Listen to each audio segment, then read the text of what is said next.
friends, and welcome to the show. I am your host, Jesse Hubbard, and this is Sound Out. Today, I've got a very special guest with me, somebody that I've been a fan of for quite a while, and we've been talking for a little bit, trying to make this happen. Um, so I'm excited to have on the show today from Boris and the Joy and Gogol Bordello, Boris Pelekh. So I'm on tour with Boris and the Joy, which is the project that I've been kind of in the recent, I guess, months rebranded my. Uh, I don't know what to call it. Solo. It's not solo. It's just my project. It does exist in a band form, but at the current moment, I'm touring it as a solo act. So all music that I'm creating these days is under the name Boris and the Joy. Are you still with Gogol Bordello now? So I have, in the last 2 months, actually left Gogol Bordello. And Oh, to okay. tell you the truth, you're one of the first people that I'm publicly speaking to about this. It's Oh, been, wow. yeah, it's been an internal thing that's never kind of made it out into the presses or any kind of social media. But yeah, it's all kind of happened in the last 2 months. Is that if you can talk about it or want to talk about it, does that have anything to do with the kind of the focus that you have now towards Boris and the Joy and kind of rebranding that and you moving forward with that? It does. It totally does. Yeah. My kind of departure from Gogol doesn't come from any hard or any kind of heavy feelings. We're all extremely good friends. It's been a very, very hard shift for all of us because we love each other so much. Um, but it is something that's kind of was kind of brewing inside of me is this change. I was feeling this change coming on. I was with the band for 8 years, for 8 amazing years. Like we did some crazy. Can I curse? You can say whatever you want, my man. In that case, we did a lot of crazy shit together and some incredible years. I made a record with Eugene, which I co-produced with him. Uh, really, really dense, really action-packed, you know, 8 years that we had with Go. I mean, we went to Ukraine during the war, like together, and did a concert for the soldiers in August. I mean, it's been an emotional slash action packed, like I said, slash busy and just packed 8 years that I spent with this band, and definitely the most probably memorable years of my life. I mean, I don't know what life is going to be like from this point on. None of us do. Um, but just to kind of reiterate and kind of highlight what I was saying earlier, it's a departure that comes with a lot of love and a lot of appreciation for what has happened. But as in any kind of artist's life, there comes this shift that starts happening inside of you, and it grows and it grows, and eventually it grows beyond yourself. You're just like, this is now bigger than me. This shift that's happening inside of me, I have to allow it to do its thing. I can't, because forcing it to stop would be forcing yourself against nature. So, and the force was I have to continue on to do my own thing, spend more time on my craft, and yeah, and just steer in a different direction, and that's where it's at. So did you have to put some of your own creative um, outlet on hold while you were focusing on Gogo Bordello during that 8 years? Is that a big part of it? Because I'm a crazy workaholic, I never did. Um, Okay. but I completely burnt myself out. And um, COVID taught me so much about it. I mean, taught all of us so much about life and about taking breaks and about what we need and what we want. And I was before COVID, I was burning it.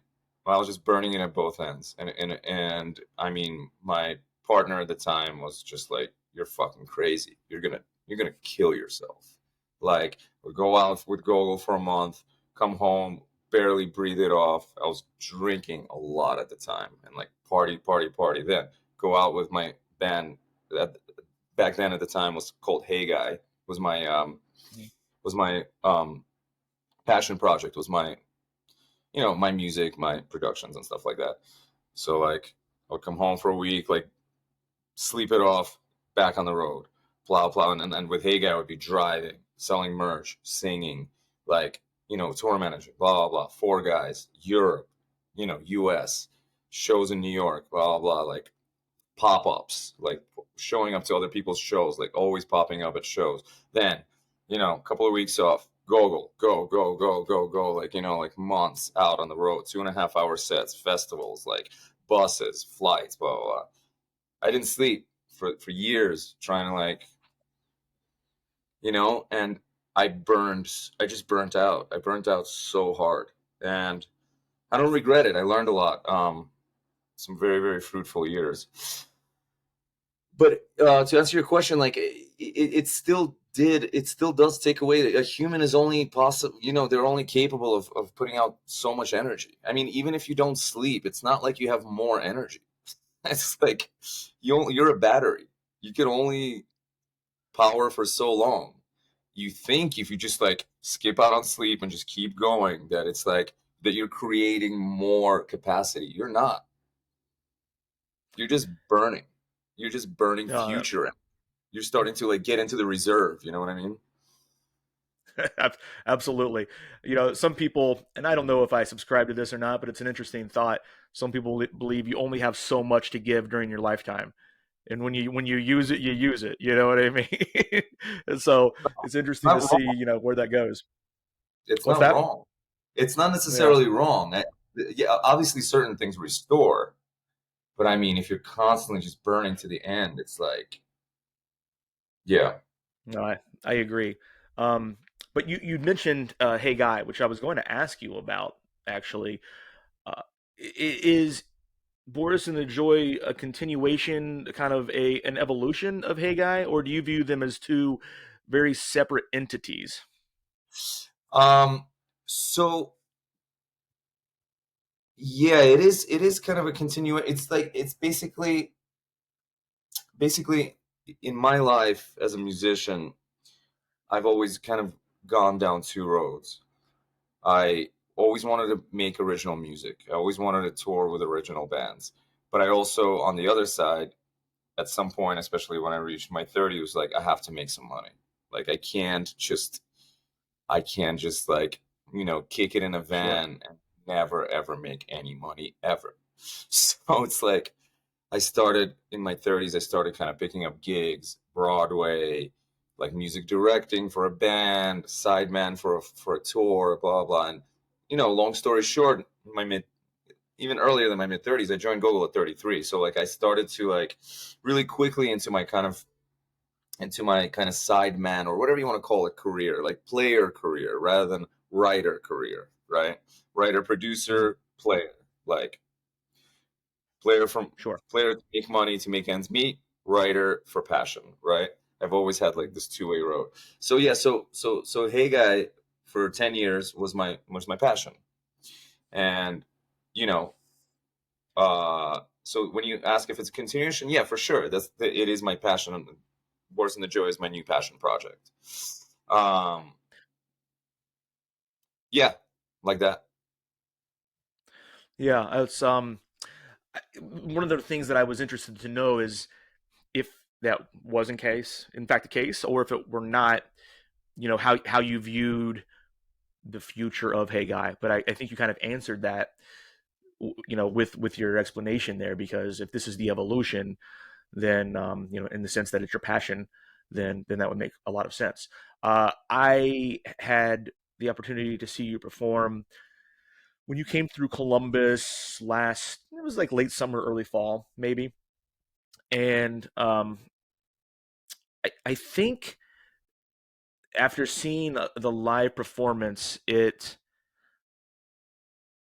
was really able to understand the name Boris and the Joy. I think for what I took from that the joy encompasses a lot of your live performance and the music that you're making. It's beautiful, sometimes haunting. I think I took a lot of optimism and hope from the lyrics, and I have my meaning that I attach to it, and I think everybody that does see you or that's a fan of yours will have their meaning that they attach to it. What does it mean to you? What Boris and the Joy? Obviously, you know, it's an evolution of the music that you've been making over the years. Why did you decide on that name for the current iteration of the project, and where did that come from? Uh, First of all, I really love what you just said. I wish I had, I don't have to wish, it's recorded. I really love, it's like Thank when you. you're so inside of what you're doing, it's sometimes when you hear people say things, you're just like, wow, like, yes, this is what I was thinking, but I've never heard it put that way. So I love the way you just said it. I couldn't have said it better. I appreciate And that.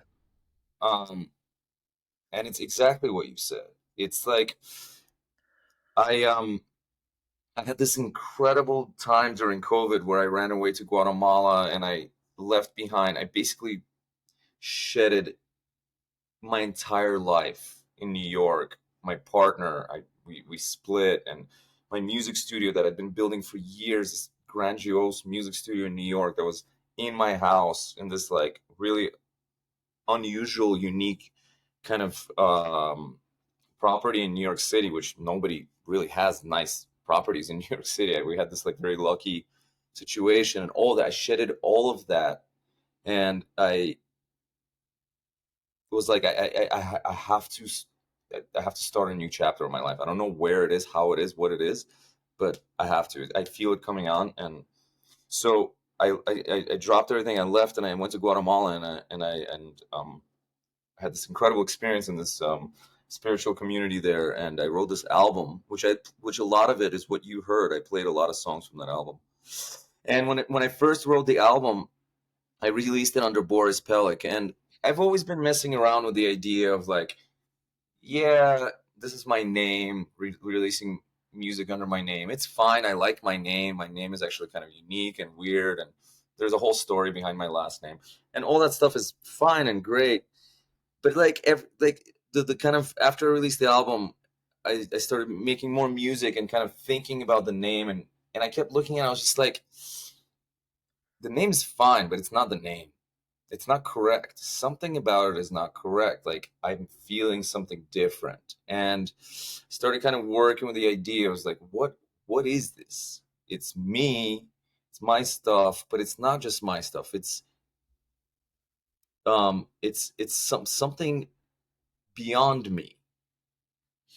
And I actually often speak about this in a lot of kind of interviews and kind of different things that I write is and a lot of artists speak about this, and it's very interesting, the idea of the fact that art is not yours individually. Art is an act of collective consciousness.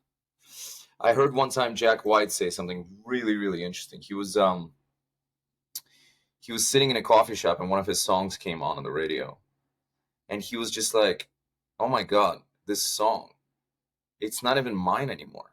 It's become, I just, I was just the speaker that outputted it. But what has become of it before the creation, like what it was influenced by and why it came out of me, and what it has become since culturally, it doesn't even belong to me anymore. It's just a creation of people, right? So Hmm. it's a really interesting way to look at just creativity and art and the individual. And I just realized that I kind of just want to say that it's Boris and the joy is like you said, it could be anything. It could be the joy of the people, or I don't even want to put words into the mouth of the listener because it's the imagination of where this music is kind of combining for that individual or for that group or however, right? And the joy Hmm. is the feeling. It's the collective consciousness. It's maybe some people that are on stage with me. Maybe it's the band at the moment, but maybe it's not. Maybe it's just the audience at the moment. Maybe it's everything around it. And the reason why it's joy is because, as you said, a lot of the music that I write is haunting, but it's not haunting in a way where it's like extremely defeatist or a nihilist, or No, no. it's trying to find the meaning in the suffering and trying to find the connection, once again, the collective connection in the suffering. Like, we're going through this together. It's hard, it sucks, it hurts so much, but we are together through this. And that is joy, to find pain amongst others through music, and come together in that pain and say, we can conquer this, we can do this, we are not alone in this feeling. That's an amazing uh, answer, an amazing bit of insight into how you view that as well. It's interesting. This is something that I was curious to ask you about, and really kind of piggybacking on what you just said. I had read or heard somewhere before that you said that you view musicians as sometimes peacemakers, and I think it was psychologists and philosophers and all of these things all in one. And it kind of goes right along with what you were just saying about the different meanings that the joy could mean for so many people, have for so many people. But what I'm curious about is how does that outlook of what you just talked about, and then the idea that you can wear so many different hats as a musician, how does that impact um, the process, the creative process of writing the songs, making the music, performing to the crowd, and so on? um how does wearing many hats impact the when you mean many hats, like being Well, like you had said that you know the different roles that you can play in people's lives, right? Whether that's your intention or not, you oh, are you know sorry. a friend to the audience. You are a Okay. peacemaker to the audience. You are a psychologist, and so on and so forth. So, does that affect the creative process for you? And if so, how? It absolutely affects the creative process. I'm on a tour right now, which I'm calling Follow the Love Tour. And the the idea, the kind of like philosophical idea behind it is, it's exactly kind of what you're talking about. It's I'm trying to achieve something through music. It's almost like a healing. It's a healing for not just the audience and or myself. It's kind of a healing that hopefully resonates further out. um I'm not in the business of just like writing really really nice hooks to make a lot of money.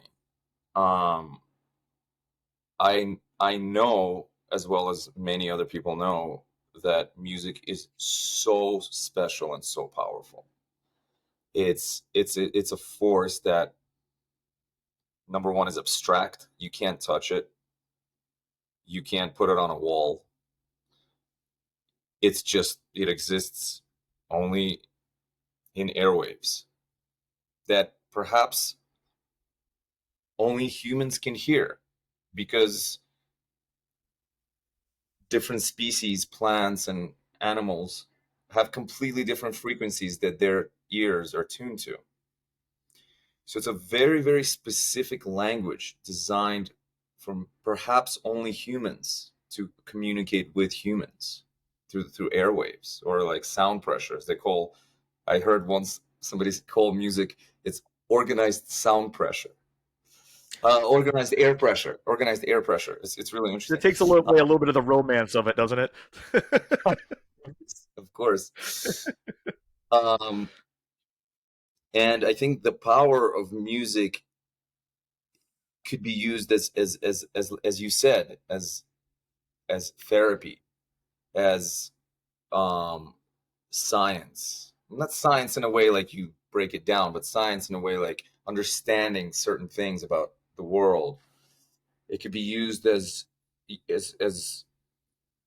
um to channel love, to channel feelings. And um I'm definitely so fascinated in this whole like kind of whole scope of things.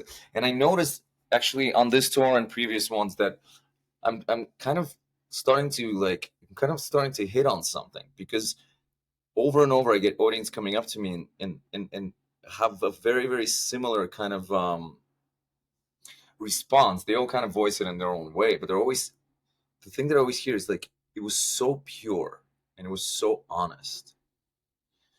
Some people are like, that's not even my type of music. Like, I don't know what kind of music you play. Your music is all over the place. And I usually listen to hip hop, but it was just so honest and so pure that I couldn't stop listening. And that is kind of like, that is kind of the motive behind it. And as you said, it serves all these different, it wears all these different hats, because I'm trying to very, very intensely create this kind of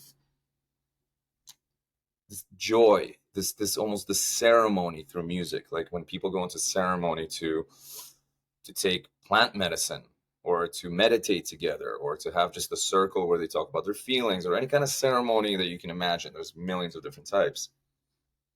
This is how I view the music. And I've actually been starting shows these days saying like, hello everybody, this is not a Boris and the Joy show.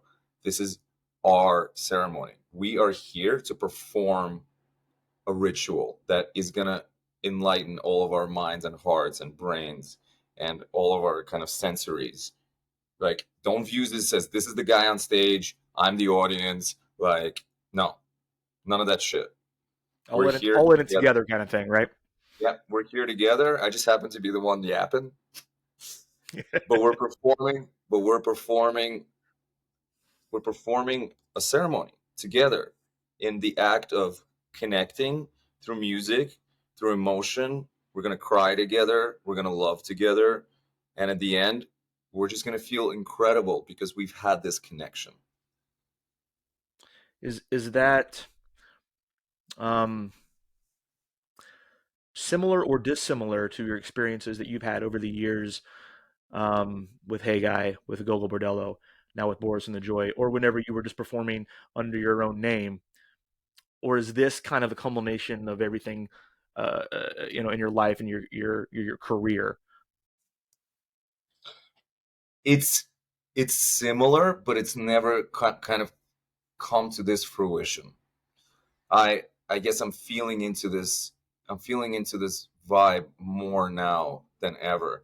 And it's also really important. Like a lot of times in the industry, I get this kind of like, oh, you're an artist trying to break out. I'm like, no, I'm not an artist trying to break out. I'm a guy that's been doing music for so many years in so many different spheres. And I mean, like, if you look at kind of like all the things I've done, I've been all over the place. Like one of my earlier jobs, I was music director for two Nickelodeon kids, which was one of my favorite jobs ever. Um, Let's definitely talk about that, because I was wanting to, the one to ask you about that. Yeah. so like I've done so many different things, and I'm not like an artist trying to break out with some hit. That's not what I am. I'm kind of a guy that's been collecting experience and so many shows and concerts, and have met so many people through my life.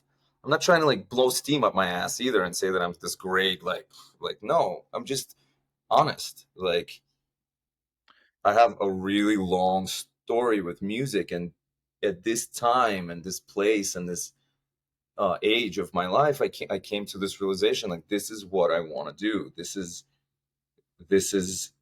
what I'm meant to do. This is what I want to do, and this is what I'm doing. And yeah, So let's talk a little Hold bit on. about that To answer story. your question, that was a really long road. To answer your question, everything leading No. up to it was yes in the same vibe, but it kind of is pinnacling.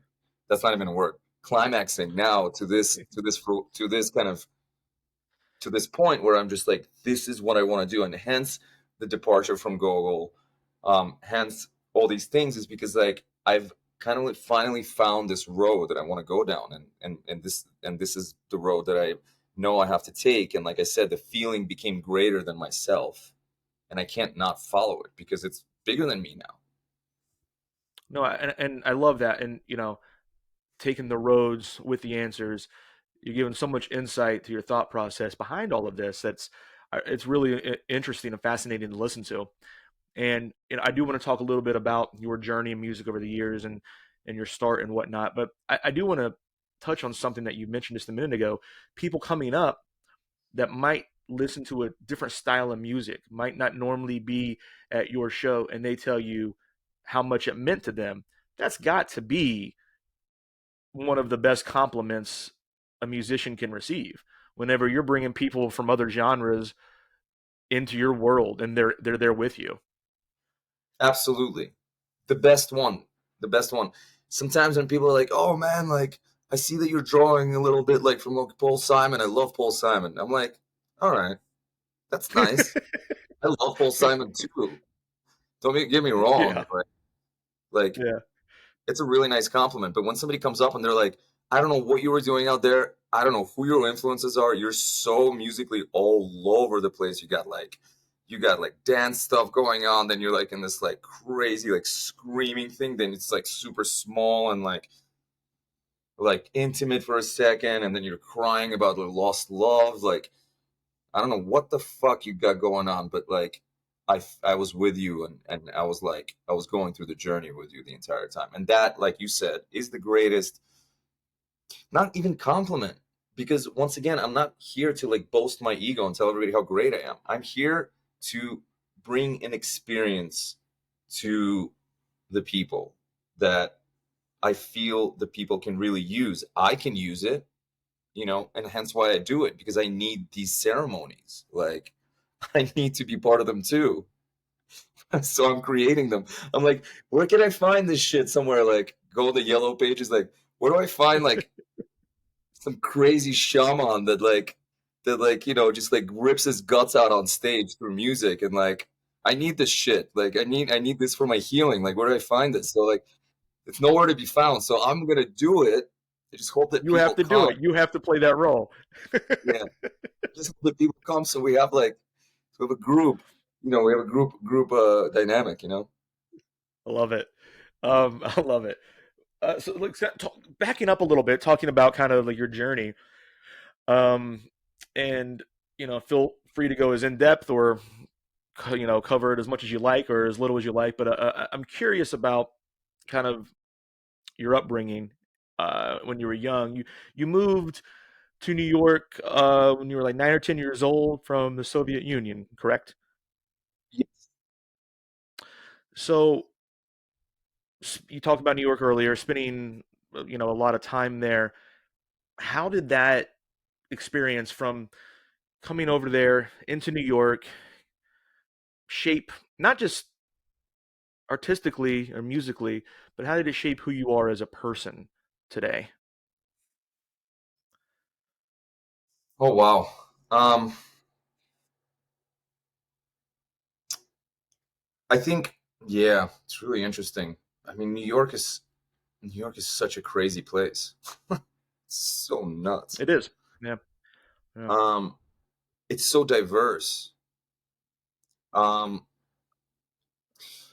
it's interesting. I come from a country. Obviously, I was only there till I was 9, but I come from a country where there was no racial diversity at all. Like zero. I've seen like an African American person before the age of 9. I saw an African American person once or twice in my life, like tourists that came to Oh, okay. visit Moscow. Wow. I never seen Yeah. never seen anybody from Latin America. Barely ever saw anybody from like the Southeast Asia or Asia or like Australia. Like barely. Maybe there's some people in the Soviet Union. There's some former republics that like have like kind of like their appearance is a little Asian kind of looking, but that's about it.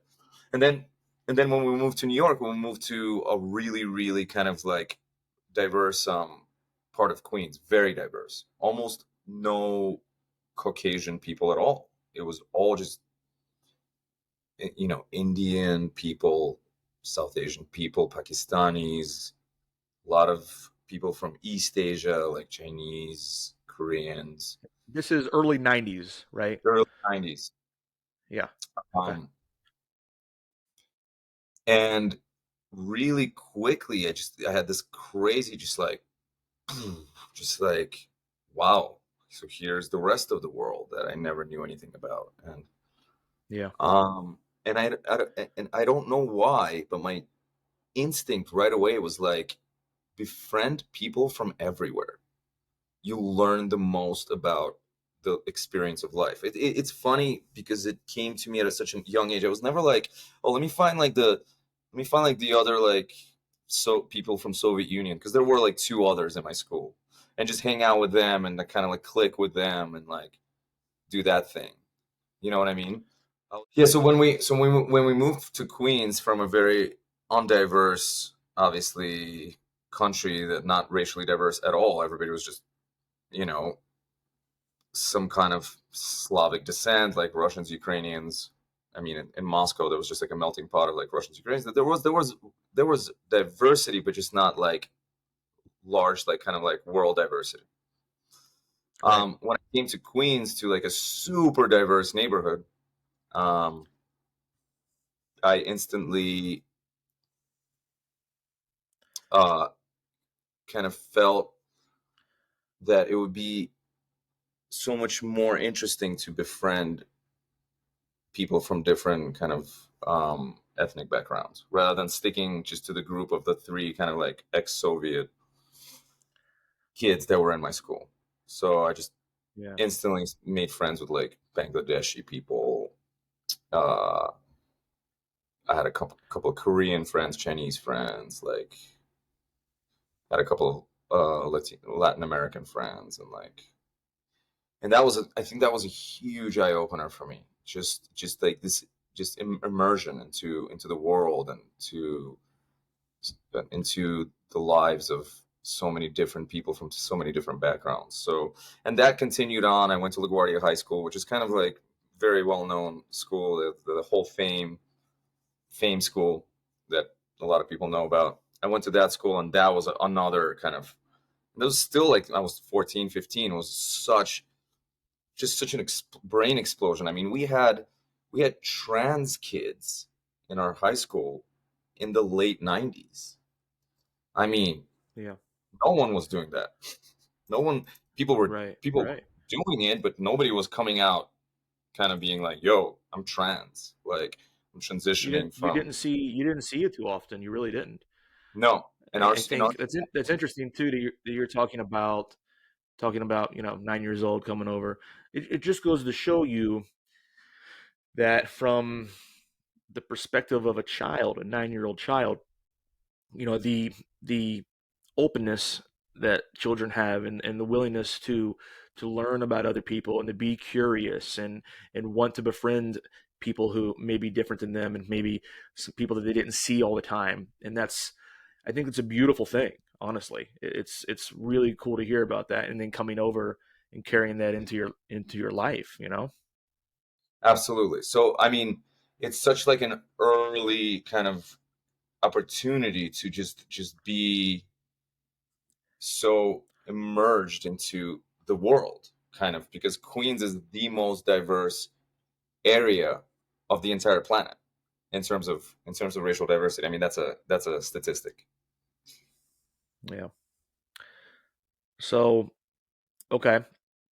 So that obviously speaks volumes about what that did for you and how that shaped, you um, as a person. Do you? I know you said during the pandemic you took off for a bit. Are you back in New York, or where do you call home now? I'm between this little village in Guatemala that I discovered during the pandemic and New Okay. York. So I have to places like I go to work in New York. I have my contacts, my people there. I've been there all my life. My family lives in Florida these days, meaning my older family, not my family. Um, Yeah. and um, and yeah, and I have this little retreat in Guatemala that I travel to and spend time, and I write a lot there. It's an amazing place to decompress, write, and just like you know, Yeah, two very different worlds, two very different, very different, paces of life. complete Uh, opposite, complete couldn't be more opposite. so what are, and I'll ask you some of your favorite things about New York. I used to work in New York myself. I love that city, but I understand the need to also, we're about the same age, to also kind of get out of that. So I guess what are some of your favorite things about the city, but also what are some of the things that really made you feel that I need like a break and have somewhere else to kind of go? Um, well, I think artists in New York all come to this point at some point in their lives, all come to this kind of resolution at some point in their lives.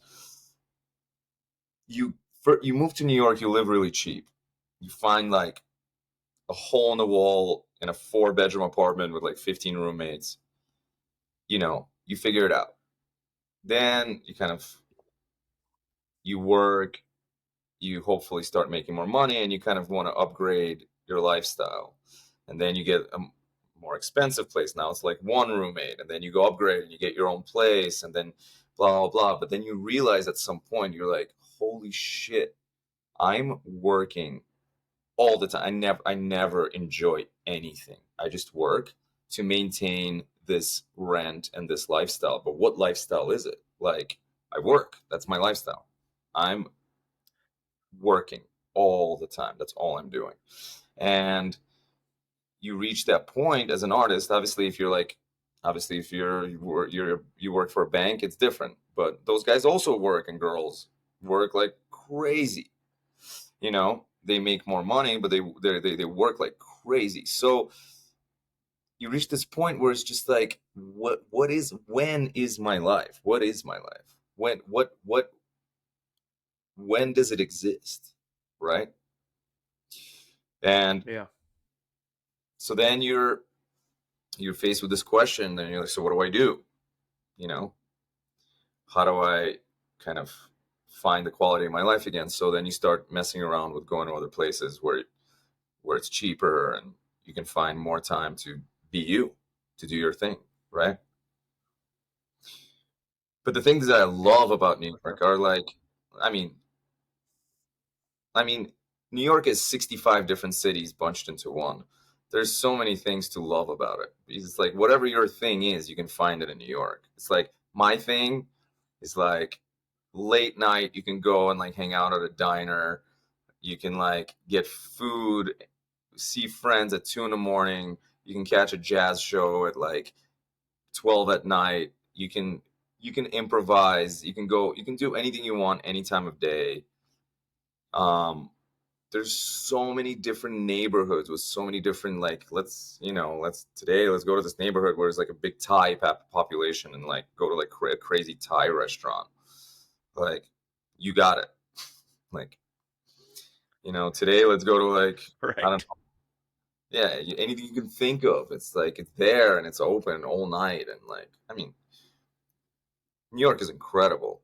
But then you reach this point where like when do I get to enjoy these things if all I do is work? And what is my life if all I do is work? And what is my work? Is my work or am I working for someone else? And that's when it becomes like, Right. Exactly. who am I? Am I just a tool for somebody else's gain, or am I actually making stuff that I believe in? Because there's very, very many different ways to work, right? Um, and There's a for great me, yeah, quote from a movie that uh you ever see the football movie Any Given Sunday with yes, Al Pacino in it? yeah, You know what I'm talking about? So he's got a line. The movie's fine. it's an okay movie, but Al Pacino has a line in that movie that this came out maybe 20 years ago, 25 years ago, and I always remembered. And it's, I don't want to be a player in someone else's dream. And I always carried that with me because I think that is exactly what you're saying. You know, is it your work? Is it somebody else's work? When you're putting in all this time, all this effort, is it, are you going to see the fruits of that? Are you going to see the results, or is somebody else going to benefit from that? So, and work life balance is something that lately people are talking about more and more. And I could not agree with them more because, to your point, what is the point of having all of these nice things and living in this nice place if you can't enjoy it because you're working all the time to keep these nice things in this nice place, right? Yeah, exactly. And I think everybody reaches that point with New York. This like kind of like my time slash work time balance. And um, for me, obviously, I never in my later kind of in the last 10 years, I never had jobs where I just was like serving the man. I always had jobs that I believed in. Like I worked with Gogol Bordello and whatever. And if I was doing some production on the side, producing somebody's album, like I was usually believed in it and wanted to see the success of it. So it was never work for me. Not never. I used to work some shitty jobs, but in the last 10 years, like it was never like, Sure. there was always stuff I believed in, but at the end of the day, it's always like work, work, work, work, work, and then time for yourself, and then how much time do you have for like that epitomal work, the work that you really only uniquely can do, just you. You were put on this earth to do just, you're the only one that's capable of this work, right? Every human has that. Every human has that. Some people just never find it, which it's life. Some people never find it. The ones that do Yeah. usually can't find the time to do it, or the energy, or the confidence, or the mental health, or whatever it takes, right? So there's that work, the epitomal work, the work that only you can do, right? Not because you're so great at it, it's because it's so unique to your specific genome as a human being that other people just can't do it because it only can come from you. So that is like in the last 10 years is that I've been looking for time to do the most, to put the most time into the epitomal work, the work that is can only be done by me, right? The work that I was put on Mhm. this earth to do. And that's when like I started kind of like diversifying. All right, I need to like live in a cheaper place, blah blah blah. Like I, I moved to Guatemala. I found this kind of crazy hippie community. I lived there for some time. I learned a lot from a lot of people. I engaged in a lot of kind of psychedelic ceremonies. I experimented a lot. I learned a lot. I was with nature a lot, and it made me realize that that is what it is. During COVID, I learned this, and I think a lot of people learned some extremely like unbelievable lessons during COVID. Obviously, some people got sick, some people passed away. It's a really sad time, but for people that that were able to push through, I think learned some invaluable lessons. Um, and for Yeah, me, absolutely. You know, for it was, it changed everything for everybody. To your point, some, you know, there was a lot of people that lost their lives. People lost loved ones, and a lot of people got really sick. That's heartbreaking and gut wrenching. You know, uh, not everybody lost something to that level, but it changed all of us. You know, and it's how you come out of that, I think, is important. You know what I mean? yeah, And yeah, not yeah, everybody, not everybody can come out of it better. But if you're able to take that time and do what, like what you're talking about, really try to make the most of it and experience life in a different way, then I think you can't help but come out of it in a positive way. yeah, totally. And for me, I guess going back to your question, I learned that I really want to be doing more of this epitomal work, like the work that I am cut out to do as an individual. I feel like I was meant to do it I don't feel like it's like some kind of crazy prophecy, like I'm gonna lead some kind of a new cult that's gonna like. It's not in that way. In a way of just like, in a way of just like, this is what I'm in tune to do. I feel this really strong feeling. Like I said, the feeling is greater than myself, and I want to do everything to find the utmost time, or the most time that I can find to do this work that only I can do. And hence Boris and the Joy, we kind of come full circle. Um, and that is that work. That is that healing through music, kind of emotional landscaping. And so basically what I've set out to do is I just didn't waste any time, and I can't sit still. I'm like I always need to be doing stuff. I just can't sit still. Like my girlfriend knows this about me. She's like, come to bed, just cuddle, and I'm like, no, just 5 more minutes. I have this idea. Like, I gotta like write it down or record it. Like she's like, come on, it's so boring. Like all day long, you like already did this today for like hours. I was like, five more minutes, 5 more minutes. I'm that guy. She's like, Right. um, and 5 more long minutes. Yeah. yeah, they're really long. Um, so I can't sit still. So as soon as I kind of set out on this mission, I this me and my manager kind of sat down and we were just like, let's just go. Let's just go on tour. Let's just go. Let's just There's not like a great foundation for this project as of yet. It's a little like it's a little new. The music is just coming out, and the press is just coming out, and it's just starting to catch like some kind of like wind. But let's go. Like so it's just like I gotta go and start doing my work. Like the work is going to the people and playing shows, and that's what I'm out here doing. I'm in a Jeep by myself. I got my my guitars. I have like a kick drum. So I do this kind of whole like the show, since you've seen it, has diversified a lot. Yeah, And it yeah, sounds like it. So what this and like you said, this came full circle talking about this. So this seems like a great place to, since I know you're so busy, to sort of wrap things up and put a bow on it.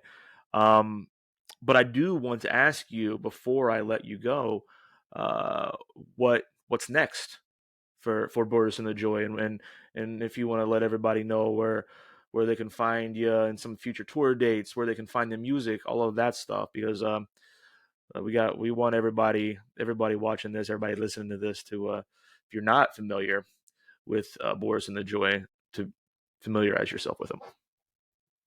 so it's borisandthejoy.com is the easiest thing to find. On Instagram, it's Boris and the Joy, and all that stuff. It's all kind of under the same title. What's next is I have a lot of music coming out, a lot of touring coming up. We're still figuring out the rest of the summer. Definitely stuff in the fall. I have this long tour that's just started. I'm all over the U.S. for the next 4 weeks. So you can find all those dates on my website. Like I said, borisandthejoy.com.